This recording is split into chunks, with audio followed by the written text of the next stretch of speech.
6 already on the board. Yeah, with the loss bonus here, it might have to just be a partial investment from ENCE. I don't think they can shove all in yet again. So we can get a 4-round game here, G2. And tidy stuff. And we talk about some of these big game players.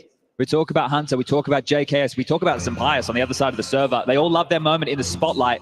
And these are players who flourish in these environments. The second timeout used from ENCE in the first half of play here, and we're only 8 rounds deep.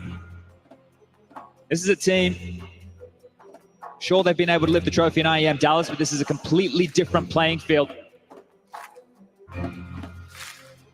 Saw attributed with a lot of credit from his teammates for the success. Even Snappy taking to Twitter yesterday to let the record show Saul was the one who made the call on Mirage, the fast A to seal the deal. Damn, that's gangster shit. And that shows the trust between not only the players in the server, but the coach behind them. And that is the...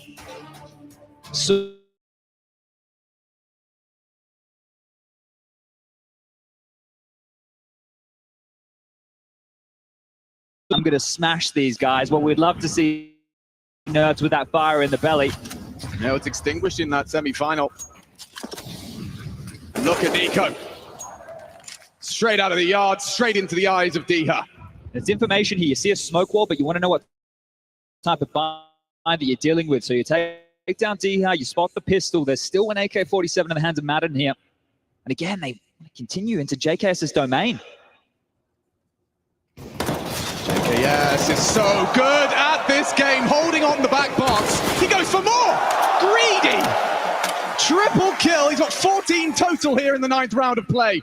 Snappy, he's managed to find one headshot onto Hunter. He lost a lot of health in the process, and he'll be hard-pressed to hold on to this M4. It's just damage here. And look, to talk about some of these big stage players, I think Hunter and JKS fall into similar categories. Sure, they get fired up in these moments, but these two stay calm with their demeanor.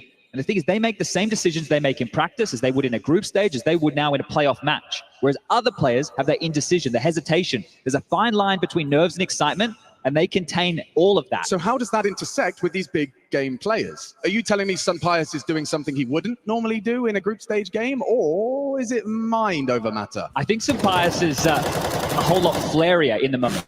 He enjoys the time in the sun, right?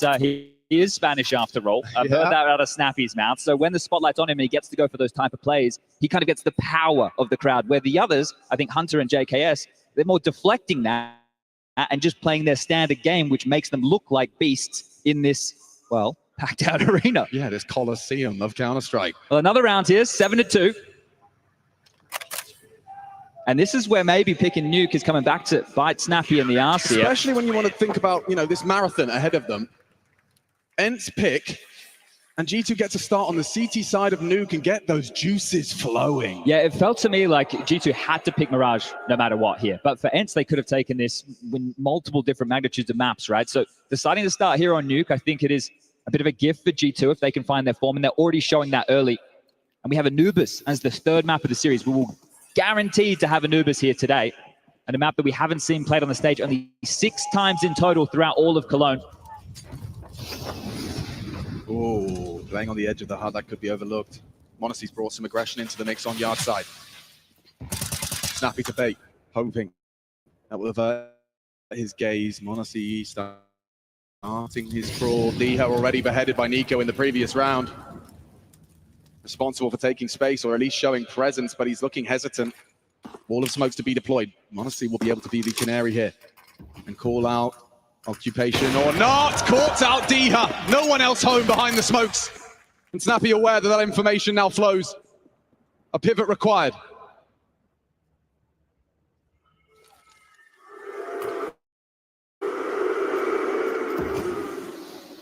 That'll delay you. You've still got a minute to make this call. Limping a little. You really want to walk out squeaky here and try and duel, but that worked great for them last time round. Nerds with a bit of gap, able to spot out close towards CT. Then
G2, I think right now one of the keys is they've put a leash on Dihard towards Yard, right? And this is something that's done with the aggression one is AWP or Nico searching Yard with the Deagle.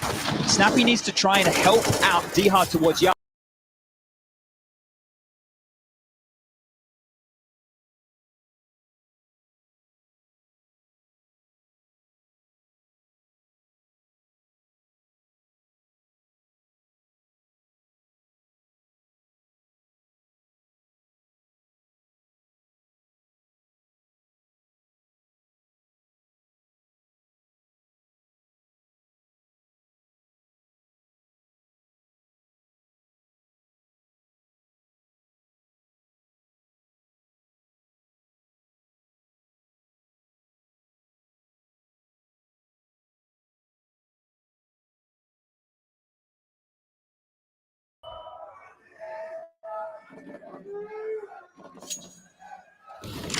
I'm not seeing much in the utility department, Chad. It just has to be brute force. Yeah, one molly here.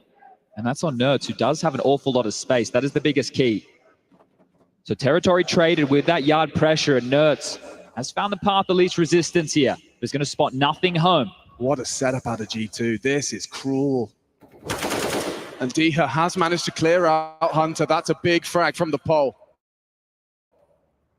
You've still got 40 seconds. This round feels like it's taking an eternity. And now Nerds can strike from the heaven. A hard shot to hit from Odyssey. Diha built upon it. They are recovering this round. No nades needed. Nico, 17 HP. Madden going to be overlooked by Mr. Ready tick.